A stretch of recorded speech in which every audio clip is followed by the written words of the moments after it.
ये जवाब था। उन आंखों को दुनिया का हुस्न क्या धोखा दे सकता है जिन आंखों में पहले से जमाले मुस्तफा बसा हुआ। आपने इतिहास में पढ़ा होगा या किसी से सुना होगा कि मजहब इस्लाम को मिटाने के लिए कई तुर्रम खान आए। वो दुनिया से मिट तो गए लेकिन मजहब इस्लाम को मिटा न सके।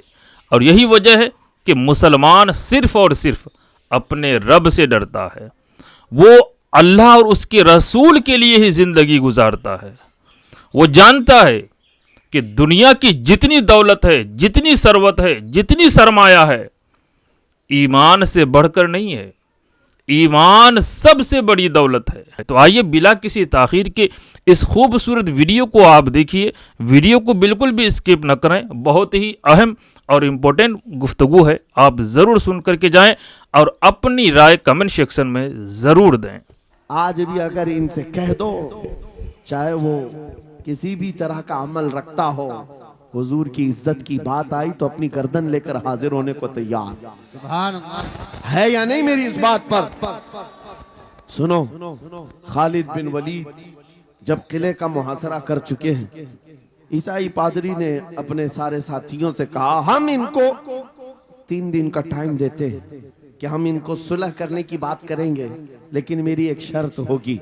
या अपने नौजवान साथियों को लेकर बाजार से गुजरते हुए आ जाए, अगर सही सलामत इनके सारे फौजी आ गए, हम किले की चाबियां दे देंगे। सारे ईसाइयों ने पूछा, क्या करना क्या चाहते हो? उस पादरी ने कहा, मुल्क की मशहूर खूबसूरत लड़कियों को और जरो जवाहरात को मैं रास्ते पर बिछा दूंगा, नंगी लड़कियों को खड़ा कर रखूंगा। जब खालिद बिन वलीद की फौज यहाँ से गुजरेगी, नौजवान है, नफ्स भड़कता है, और इस तरह से एक नौजवान को खरीदने के लिए 2 ही चीजें होती हैं, एक औरत है, दूसरी दौलत है, और नौजवान इसमें फिसल जाता है। मैं जानता हूं कि जब ये दोनों चीजें सजा कर रख दी जाएं, खालिद बिन वलीद के ये लश्करी टूट पड़ेंगे औरतों पर और दौलत पर, हम आसानी से इन पर काबिज हो जाएंगे। सबने वाह वाह किया, तालियां बजाई, और पादरी आकर खालिद बिन वलीद से कहता है, हम आपसे लड़ना नहीं चाहते, हम आपसे मुकाबला नहीं करना चाहते। आप 3 दिन के बाद अपने लश्करियों को लेकर इस बाजार से गुजरते हुए आ जाइए। सही सलामत अगर आप पहुंच गए तो किले की चाबियां आपके हवाले कर दूंगा। तवज्जो, खालिद बिन वलीद ने कहा, मंजूर है, ये शर्त मैं इत्तेफाक करता हूं। वापस आए, अपने साथियों से कहा, जंग नहीं करनी है, लेकिन एक ही शर्त उन्होंने रखा है, 3 दिन के बाद इस बाजार से गुजर कर हमें जाना है, लेकिन कोई ना कोई हरबा तो होगा, कोई ना कोई साजिश तो होगी, हर चीज के लिए तैयार रहना। खालिद बिन वलीद अपने उन नौजवान लश्करियों से कह रहे थे, ऐ नौजवानों, तवज्जो से सुनना इस बात को, आज भी दुनिया ये सारे हरबों पर अमल कर रही है हमारे साथ, हमारे नौजवानों के साथ। खालिद बिन वलीद के 3 दिन गुजर गए। ईसाइयों ने अपनी तैयारियां खूब कर ली। बाजार में ओरियां लिबास में, आधे लिबास में नंगी लड़कियों को खड़ा किया, सरो जवाहरात दौलत के अंबार बिछा दिए।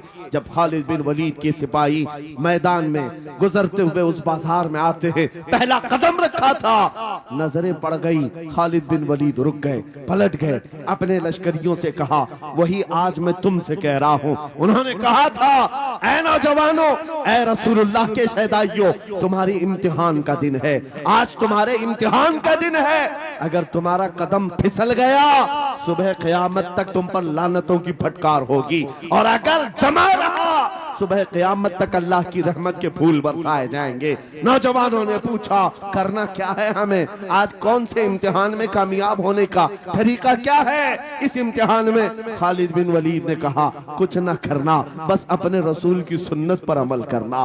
कहा, हम तो करते हैं, यहाँ क्या करना है? खालिद बिन वलीद कहते हैं, मैंने मेरे मुस्तफा करीम को देखा है, जब रसूलुल्लाह मदीने के बाजार से गुजरते थे, अपनी नजरें नीची करके जाते थे। आज तुम बाजार से जा रहे हो, बस इस सुन्नत पर अमल कर लो, अपनी हया की नजरें झुकाकर चलना, फिर उसके बाद अल्लाह मालिक है, खालिद बिन वलीद के जोश और बलबले से भरी हुई ये तकरीर ऐसी असर कर गई। वो नौजवान एक दो नहीं थे, सैकड़ों की तादाद में थे, सर झुकाए बाजार से ऐसे चल रहे हैं। तारीख निगार कहते हैं वो इस तरह से चल रहे थे कि उनके सरों पर अंडा भी रख दिया जाता तो नहीं गिरता, ना इधर हिलाए ना उधर हिलाए, ना इधर देखे ना उधर देखे, और बराबर अपनी नजरें जमीन पर झुकाए हुए तेजी से चलते हुए उस किले के फाटक तक पहुंच गए। वहां वो पादरी साहब इंतजार में थे, भटक गए होंगे, औरतों से लिपट गए होंगे, दौलत जमा कर रहे होंगे, मगर ये दीवाने ठुकराते हुए हर दौलत और उरियानियत को उस किले के फाटक तक पहुंच गए। पादरी सामने आया, किले की चाबियां वादे के मुताबिक खालिद बिन वलीद की गोद में डाल दिया और कहा, एक बात बताओ ऐ खालिद, एक बात तो बताओ, ये जो तुमने जमात, ये जो तुमने लश्कर जमा किया है सिपाहियों का, ये इंसान है या फरिश्ते हैं? इनके दिल है या नहीं? इनकी ख्वाहिशात है या नहीं? इनके जिस्मों में नफ्स है या नहीं? हमने मुल्क की सबसे खूबसूरत तरीन औरतों को खड़ा कर दिया था, दौलत को बिछा दिया था, इनमें से एक भी उसकी तरफ तवज्जो नहीं किया। खालिद बिन वलीद मुस्कुराकर जो जवाब देते हैं वो हमारा ईमान होना चाहिए। क्या जवाब देते हैं? फरमाते, नादान ऐसा ही उन आंखों को तू खरीदने की कोशिश कर रहा था जिन आंखों में पहले से जमाले मुस्तफा बसा हुआ। क्या बात है, सुभान अल्लाह।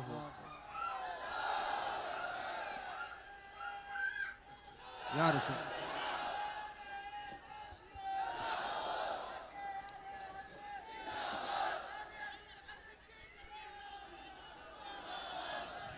ये जो लोग लाइट के करीब हैं इनसे गुजारिश है कि आप हट जाएं, करंट लग मेरे अजीजों, ये जवाब था।